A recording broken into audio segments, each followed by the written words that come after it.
Krown Produce supplying select Canadian retailers. Krown Produce, proud sponsors of Canada West Football and Canadian University Countdown on Shaw.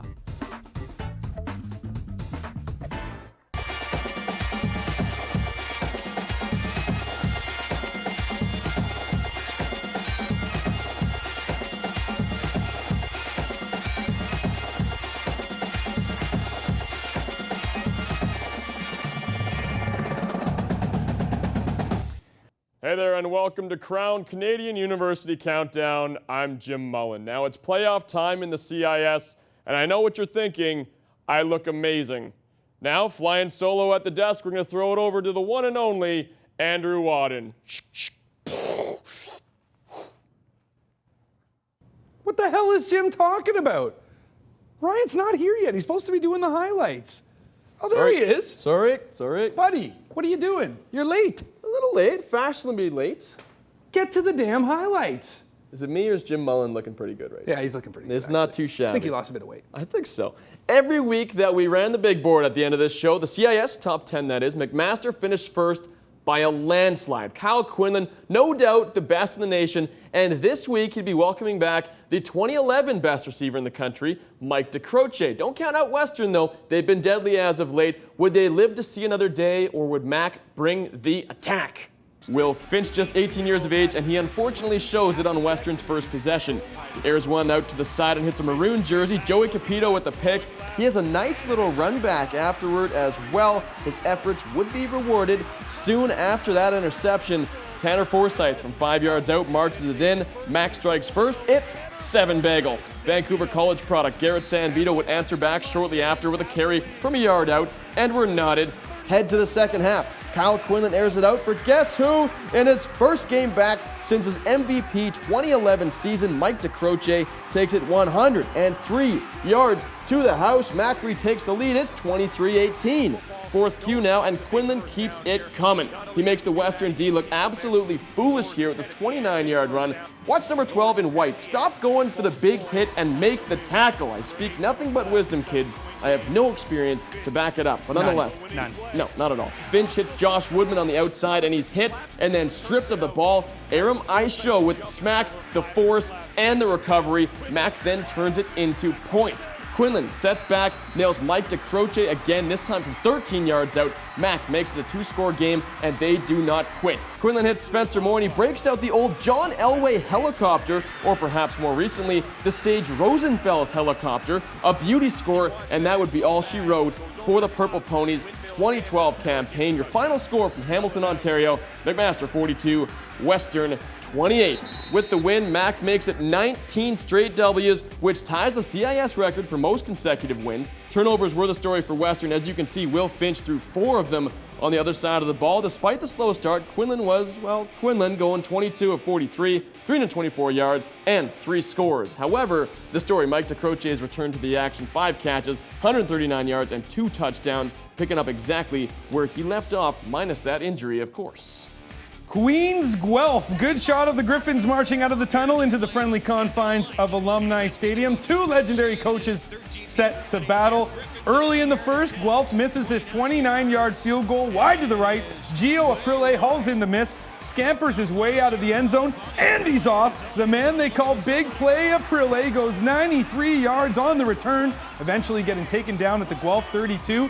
That leads to this. Billy McPhee on play action airs it out for guess who? Big Play Aprile with the major. Queens gets on the board first. It's 7-zip. In the second, on 2nd and 1, McPhee tries the QB sneak and he bobbles the biscuit. Zach Andrushuk is Johnny on the spot. He takes it to the house. We got a tie ball game. The Gaels out of field goal to retake the lead. However, Guelph would respond. Jazz Lindsay finds a wide open Carl Trivieri. The home side is now back out in front. But that lead would crumble quickly. McPhee gets his team marching as he connects with Justin Chapdelaine. 4 plays later, and Jesse Andrews punches in his first career CIS touchdown, and they wouldn't stop there. Guelph's next series, they go 2 and out, force the punt, they snap the ball poorly, and shank the kick. TJ Chase Dunawa scoops up the pigskin, and he takes it to the house for the major. The Gaels take a 10-point lead into the half. Second half, and Queens keeps the pedal to the metal. McPhee goes deep for a Prille, who makes another stellar grab right on the doorstep. Very next play, Andrews punches it in. Queens scores 26 unanswered points to take a 22-point lead. However, the Griffins aren't going to back down without a fight. Jack Reinhart with the scoop and score off this block punt. Guelph gets back on the board. Then it's time for a little jazz, as in Lindsay. The Guelph star pivot calls his own number, channels his inner Miles Davis, and he's off. Walks a tightrope on the sideline while outrunning the pack. Dives into the checkered end zone. That's an 80-yard major. Even gives a little Cam Newton at the end. The Griffins mounting a massive comeback, down just 8. And the Guelph faithful, they're feeling it. They'll love this too. McPhee to Chapdelaine, who bobbles the pass, and Andrushuk is there again. Johnny on the spot. A massive turnover for the Griffins as they bring the ball to the Queens goal line. Lucas Nagel behind center for short yardage, but they trick the Gaels D. Go to the air. Saxton Lindsay with the grab. Guelph down just 2. Unreal. So they go for the 2-point conversion. Jazz goes back in at center. He throws the ball behind Trivieri, but he manages to make the grab. Do you believe in miracles? 22 straight for Guelph. Tie ball game. To overtime we go, where Queens manages a field goal, so it's up to Guelph to score at least 3 to stay alive. Lindsay in the gun in second down in overtime. Looking for an open man. Got him! Touchdown, Guelph! The Griffins have won! Thanks to our friends from The Score for the call. Guelph erases a 22-point deficit to come from behind for the win in what will go down as one of the greatest OUA playoff games in history. We got the Jazz. Lindsay puts up Robert Griffin III type numbers on the day. The Griffins were lights out on defense, with Reinhart and John Rush leading the attack. Jesse Andrews filled the big shoes of Ryan Granberg, who sat out the game once again due to injury. I'd say he looked more like an RG2, but I see where you're coming from. Mac will look to break the CIS record for consecutive wins with a victory this weekend in the H Cup final. Speaking of winning streaks, Guelph's only loss of the season came back in week 1 when Mac pasted them 50-9 on Labor Day. Since then, they've rattled off 8 straight. Should be a shoe shine dandy. You ever got a shoe shine? Yeah, they're luxurious. I don't have shoes that can be shined. No? No. Well, that's unfortunate. Like it or not, the Saskatchewan Huskies and the Regina Rams, they're like two provincial brothers. Their love for one another, like Ryan and I, is unconditional. It's thicker than blood. It's a bond that is firm, that cannot be broken. Even if one brother scores touchdown after touchdown and won't let the other brother up no matter how much they beg. Was that a little foreshadowing for this provincial battle between the Huskies and the Rams? Maybe, maybe not. Roll the highlights. Apparently it was snowing just a tad in Regina for this one. I've seen worse. Mark Mueller hoping that this is not his last game of his illustrious CIS career, facing off against that man, Drew Burko, who's making his first playoff start of his young career. Burko will have to look out for this man and his karate chops. Stephen Charles back in the lineup for Regina. I believe he learned those chops from Mr. Miyagi. It took over a quarter to get our first score, but it was well worth the wait. Rams to punt from their end zone. And no, Regina drops to the knee. It's a safety for the Huskies. 2-zip for the visitors. A few minutes later, the Huskies score a legit one. Dylan Dawson rides the line, looks for a blocker, takes a low lick from Mitch Friesen, then a high one for Bryce McCall. Pigskin while it pops loose. Luke Teal scoops it up and takes it to pay dirt. Saski extends its lead to 9. Later in the queue, Regina now with 3 on the board. Mueller goes to work, firing this strike over the middle to Jay Smith. He takes it deep into the Huskies' territory.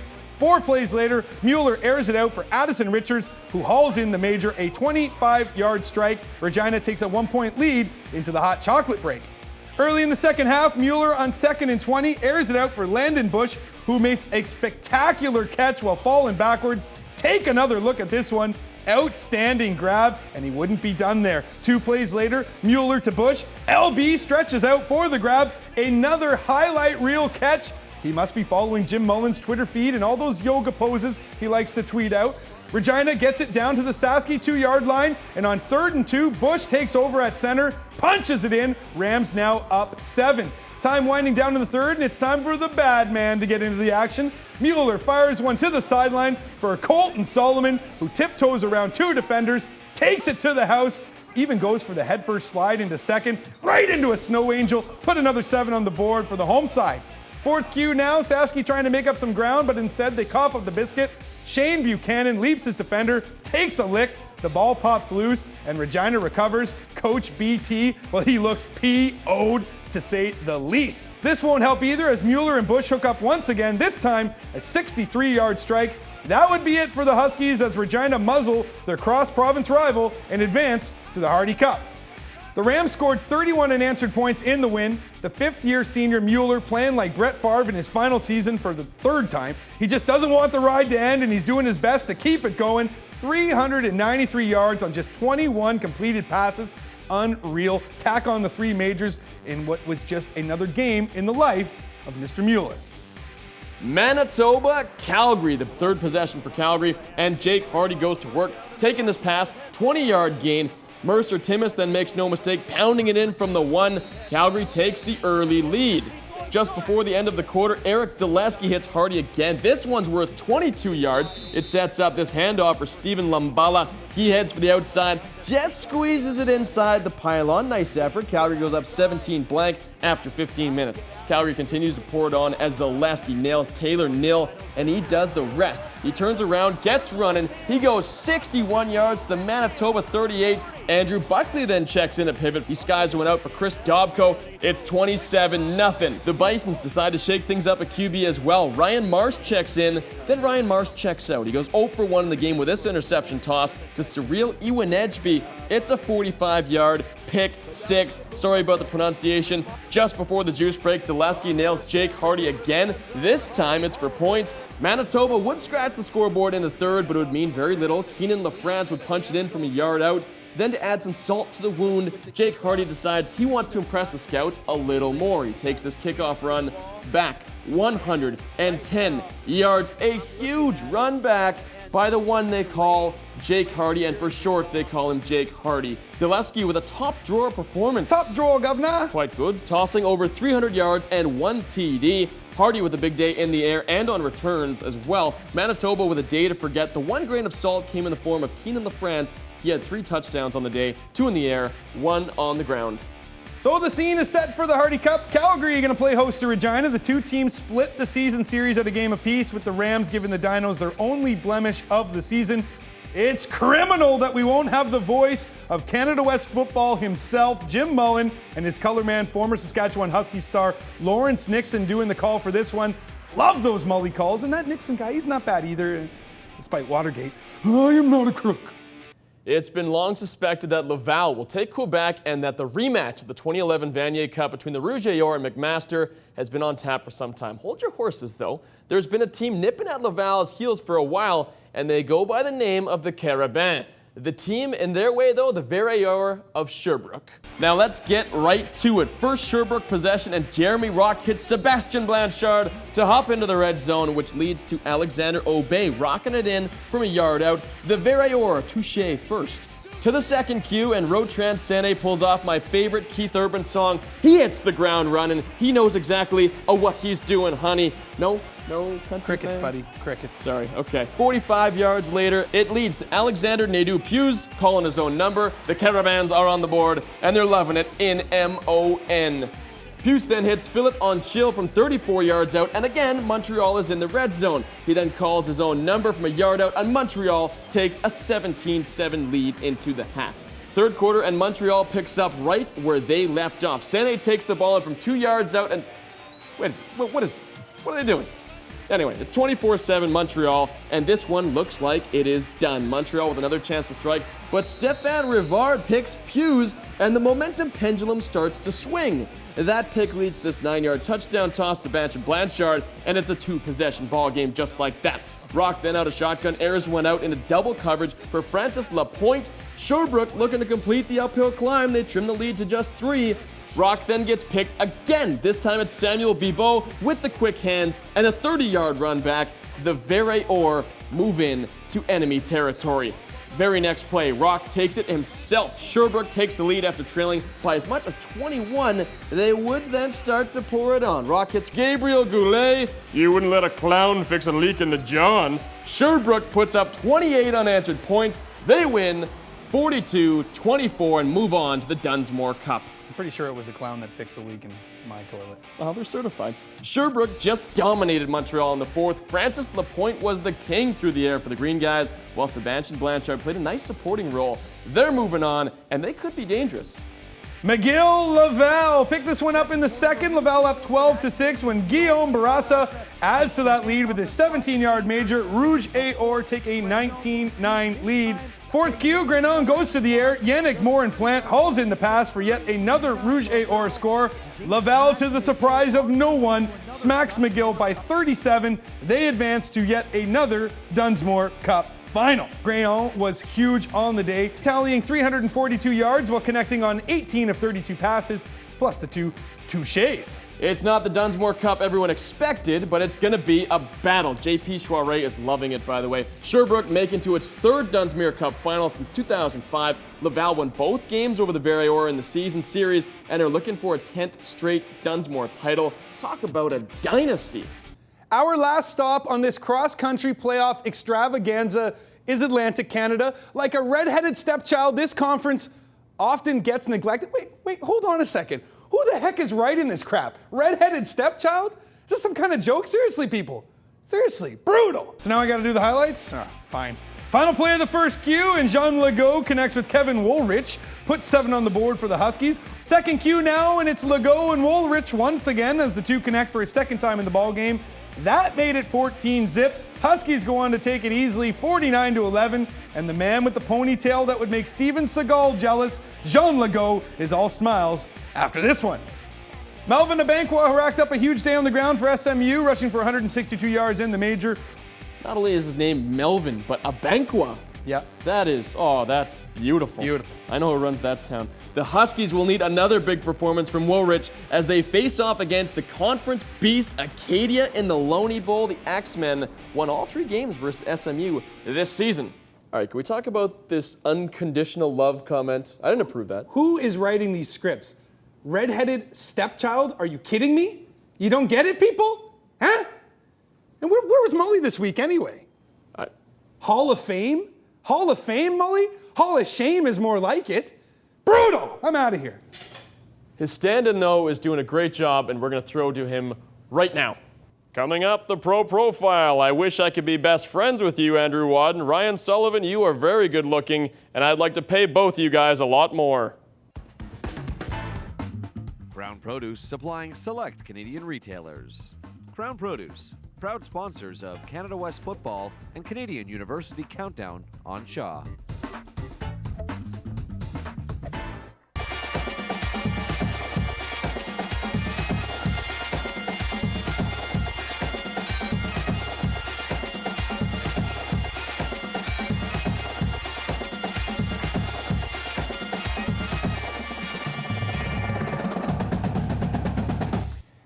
Hey, welcome back to Krown Canadian University Countdown. I'm doing a poor job of growing a mustache. It's time once again for the Pro Profile. Now this one's a little bittersweet. It's bitter because it's the last Pro Profile of the year, but it's also sweet because it's the last Pro Profile of the year. We welcome back an alumni of this feature, Shomari Williams of the Saskatchewan Roughriders, along with former Calgary Dino, Sam Hurl, and what I like to call the Saskatchewan Secret.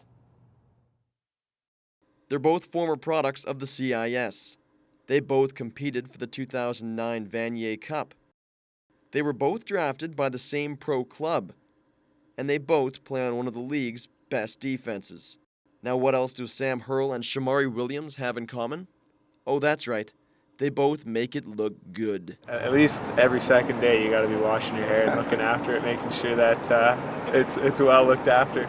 Now while Hurl's head moss is a little longer, Williams is no stranger to the ever-feared hair wash combo. The hair, just whatever's there for the shampoo and conditioner, but you got to use both. As of late, there's been a dramatic increase in fainting women throughout Saskatchewan. The reason? They've been intoxicated by a smooth herbal aroma. Well, lately we've been using Tresemme as our conditioner. Interesting, but does this Tresemme work in beards? The beard probably gets more of the, the moisturizer that I use on my face. I don't really put shampoo on it so much. Moisturizer?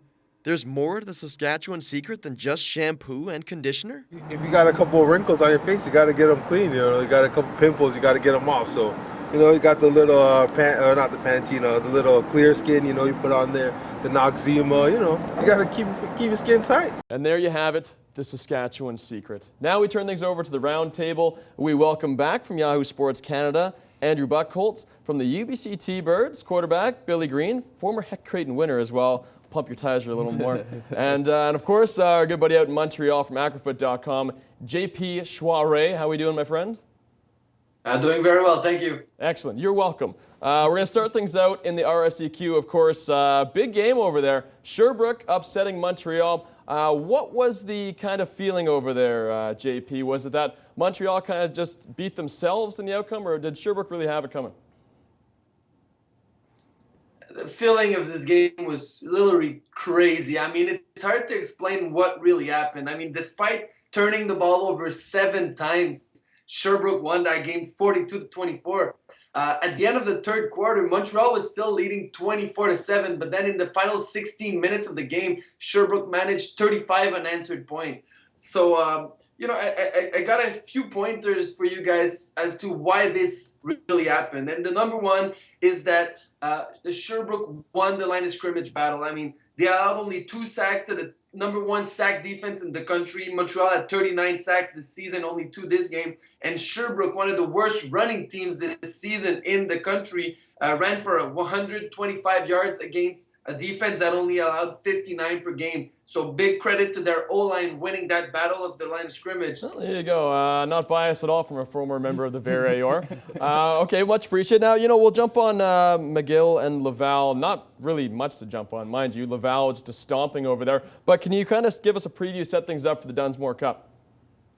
We need to look back at this Laval-McGill game. I mean, Laval has a tendency to run up the score at the end of the game. You know, the final score is 46-9, but after 3 quarters, it was 26-9. So really, McGill hung in there, but just weren't able to score some touchdowns, only managing some field goals. But in the end, you know, Laval with over 600 yards of total offense, just like you said, you know, established himself as the top team in this one. And now that's a good game we're going to have next Saturday for the Dunsmore. You know, Laval obviously in this 8-year winning streak at home, but Sherbrooke really looks like a really confident team. You know, they're playing together and they could create an upset if they can, you know, win that line of scrimmage battle once again and establish themselves as the most physical team in the game. And one thing's for sure, they're not going to be able to win against Laval if they turn the ball over 7 times on offense, so they'll have to protect the football, that's for sure. Yeah, now we'll start things out with the playoff chatter here. Canada West, start things out perhaps with Manitoba and Calgary. Manitoba, Cam Clark didn't have his sharpest of games, of course. Calgary just looked dominant for most of the time. Do you see Calgary just continuing their role through the next game? Calgary's a great team. They do a lot of things very well, but they have shown at times that they're pretty undisciplined against us. I think they had 150 yards in penalties, and they have shown that they will make mistakes at key times. A game against Regina the last time they played, only managing 9 points on offense when they averaged, I think, 55 a game this season. They're susceptible to making mistakes, and I think if they keep the game close, or if Regina keeps the game close, the longer it goes on, the better chance they have to win.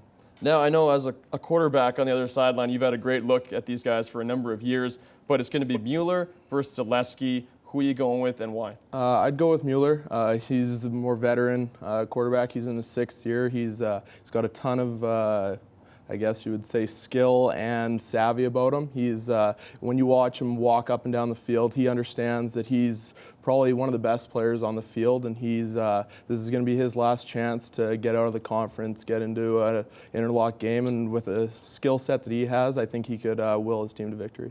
Very nice. Now, before we open things up to generic chatter, we'll go through the conferences, of course. Welcome in Mr. Bucholtz, the hardest working mustache in the CIS. Western versus MAC. I mean, a lot of people, me aside, thought it was going to be MAC. I chose Western. Not the greatest choice, of course, but they put up a bit of a fight. Mm-hmm. Yeah, they did. I mean, the real issue here is Western is a pretty good team. They had a pretty good season, but their issue is they can't move the ball anywhere near as consistently through the air as McMaster can. Yeah, well said. And now, before we throw things to the Yates Cup, let's talk Queens Guelph. I mean, that was a great game. It really was a great game, but I think in a lot of ways, it's one the Gaels absolutely let slip away. They were in control of this game, and in a lot of ways, they were favored going into this, even though Guelph was the higher-ranked team, even though Guelph was at home. Queens has been a very impressive team this year, but this was a pretty bad late-stage meltdown from them. And the interesting thing is, this is a Queens team that has done that many times over the years. I mean, this doesn't even make the top 5 Queens meltdowns in the last 10 years or so. So I think with them, the Gaels have a lot of talent. They've always had a lot of talent, and their issue is just getting that talent to execute consistently. They sometimes shoot themselves in the foot, and that's what they did against the Griffins.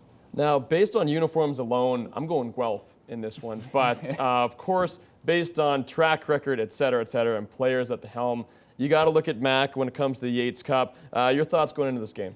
Yeah, I think Mac has to be a pretty substantial favorite here. I mean, in my mind, it might have been a little more of an intriguing matchup if it was Mac and Queens, because the game between the two of them in the regular season was pretty close. The game between Mac and Guelph was a very lopsided one in favor of the Marauders, and I'm not sure that's really going to change. I think it's a real credit to the Guelph Griffins, what they've been able to build there this year.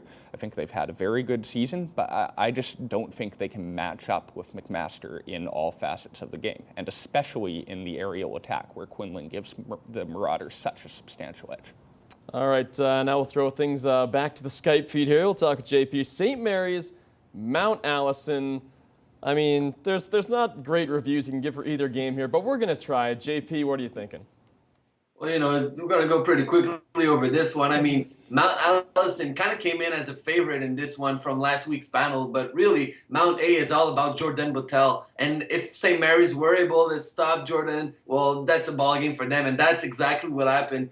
Jordan Butel, that's the Crichton nominee candidate, or he's in the mix. Let's say he's in the mix. Jordan Butel, the running back from Mount A, just rushed for 72 yards, no touchdowns. And meanwhile, St. Mary's, they got the ball for over 38 minutes in this one, running for 370 yards. Jean Legault, rookie quarterback, 9 of 13, 93 yards, 3 touchdowns, no interceptions. So just good ball management from him there. And, despite 200 yards of penalty, St. Mary's rolls onto this one, and now it's a big face-off against Acadia. All right, I'm assuming this is going to be 10 seconds or less, but the Acadia-St. Mary's game? I think we got to go with Acadia. I mean, Calgary is the guy in the AUS, and I believe he's going to lead his team to victory. The only way St. Mary's has a chance in this one is if they can keep the ball in their offense and just run and pound that football and grind that clock and hope to make it tight near the end. Perhaps the most important question of the entire roundtable. What do you do? What is your secret to grow that mustache? I've been trying for a couple weeks now, and this is what I've got. We've had to set up certain lights in the studio so it looks a little better. What am I doing wrong here? It takes time and consistent effort, much like a successful CIS football team. You've got to be there. You've got to put in the work. I like how you brought it back to the CIS. Nicely done. Okay, as we sign off, Billy, thanks a lot for joining us. Much appreciated. Of course, Mr. Andrew Bucholtz, Yahoo Sports Canada. And out in Montreal, JP, Twitter plug, my friend. That's right, at JP Shoiry, and let's follow you guys as well. Some good stuff going on the Twitter feed. Oh, there you go. Always something going on the Twitter feed. Of course. Thanks a lot, JP. Much appreciated. We don't have a big board this week because the CIS top 10 rankings, of course, are no more. But if you had to rank, you could probably pick McMaster and win. Nonetheless, thanks a lot for joining us. To the cast and crew here in studio, you guys do a great job as always. Thanks a lot. You can find us in a few different ways on Facebook, facebook.com/CIS on Shaw. You can find us on Twitter, twitter.com/CIS Countdown or at CIS Countdown. And of course, if you'd like to be part of the Mustache-a-thon with myself and Andrew Wadden, it will get better, I promise. Go to donate.bccancerfoundation.com/CIS show. Thanks a lot for joining us, and we'll see you again next time.